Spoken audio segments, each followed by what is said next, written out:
YCP అధికారంలోకి రావడానికి 2019 ఎన్నికల ఫలితాలు పునరావృతం చేయాలని ఆ party Rayalaseema regional coordinator Mithun Reddy అన్నారు. నెల్లూరులో మాజీ మంత్రి కాకాని గోవర్ధన్ రెడ్డి నివాసంలో ఎంపీ మిథున్ రెడ్డి అధ్యక్షతన జిల్లా వైసీపీ నేతలు సమావేశమయ్యారు. వైసీపీ అనుసరించాల్సిన విధానాలు, టీడీపీ వైఫల్యాలను ప్రజల్లోకి తీసుకువెళ్లాలని సమావేశంలో నిర్ణయించారు. వైసీపీకి పూర్వ వైభవం తీసుకువచ్చేందుకు సమిష్టిగా కృషి చేయాలని నిర్ణయించారు. మాజీ మంత్రులు కాకాని గోవర్ధన్ రెడ్డి, అనిల్ కుమార్ యాదవ్ టీడీపీపై పలు విమర్శలు చేశారు. జగన్మోహన్ రెడ్డి గారు నాకు ఇచ్చిన రీజనల్ కోఆర్డినేటర్ బాధ్యతలో భాగంగా ఈరోజు నెల్లూరు జిల్లాకు రావడం జరిగింది. ఈరోజు జిల్లా అధ్యక్షులు గోవర్ధన్ రెడ్డి అన్న ఆధ్వర్యంలో ఈరోజు అందరూ కూడా ఇక్కడ కలవడం జరిగింది. వైసీపీ అధికారంలోకి రావాలంటే 2019లో ఏ విధంగా నెల్లూరు పార్లమెంట్ కానీ అదేవిధంగా తిరుపతి పార్లమెంట్ లో సంపూర్ణంగా ఏ విధంగా రిజల్ట్స్ వచ్చాయో అదే విధంగా వచ్చేదానికి అందరూ కూడా కలిసికట్టు కృషి చేస్తాము.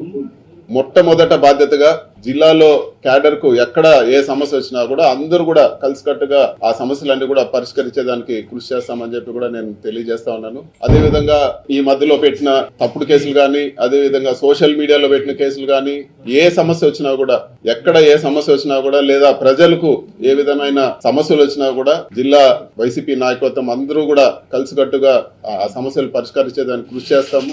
మీ జిల్లాలో సునకానందం పొందే వాళ్ళు ఈ రోజే తాత్కాలికంగా అధికారంలోకి వచ్చేసాం, మేము ఇంకా మా అంత టోలం లేరు, మా అంత మించిన వీరులు లేరు అని కొంతమంది సునకానందం పొందుతున్నారు. వాళ్ళకి కూడా చెప్తున్నా, చాలా మంది చక్రవర్తులు మహా పెద్ద వాళ్ళు కూడా ఇట్లా అనుకున్నారు, ఏదో ఒక రోజు కాలగర్భంలో కలిసిపోయిన వాళ్ళే. వాళ్ళకి కూడా చెప్తున్నా, నాకు 44 సంవత్సరాలు, ఇంకో 10 సంవత్సరాలు కూడా నేను ఒకవేళ అధికారంలో దూరం ఉన్న 54.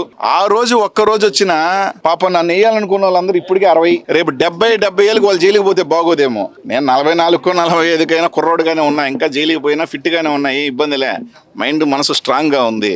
పాపం ఆ సునకానందం పొందాలని లోకేష్ చుట్టూ చక్కర్లు కొడుతూ ఏదో కేసు వెనక్కి తోడిచ్చి ఏదో విధంగా అనిల్ కుమార్ పేరుని ఇరికించాలని కొంతమంది ఈ రోజు సునకానందం పొందుతున్నారే. వాళ్ళని కూడా ఏదో 5 కాదు 10 సంవత్సరాల తర్వాత అయినా నేను అధికారంలో ఒక్కసారి వచ్చిన, ఎవరు రాకుండా పోంగా వచ్చిన పాపం వాళ్ళు 70 సంవత్సరాలు 75 సంవత్సరాల వయసు అప్పుడు ఈడ్చుకెళ్ళాను అనుకో బాగోదు. కాముగా ఉన్నా దూరంగా ఉన్నా అని మీరు ఇష్టం వచ్చినట్టు ఏదైనా చేయాలంటే భయపడే గుండె కాదు, వాళ్ళకి తెలుసు భయపడే వాణ్ణి కాదు మూర్ఖుడినేనని.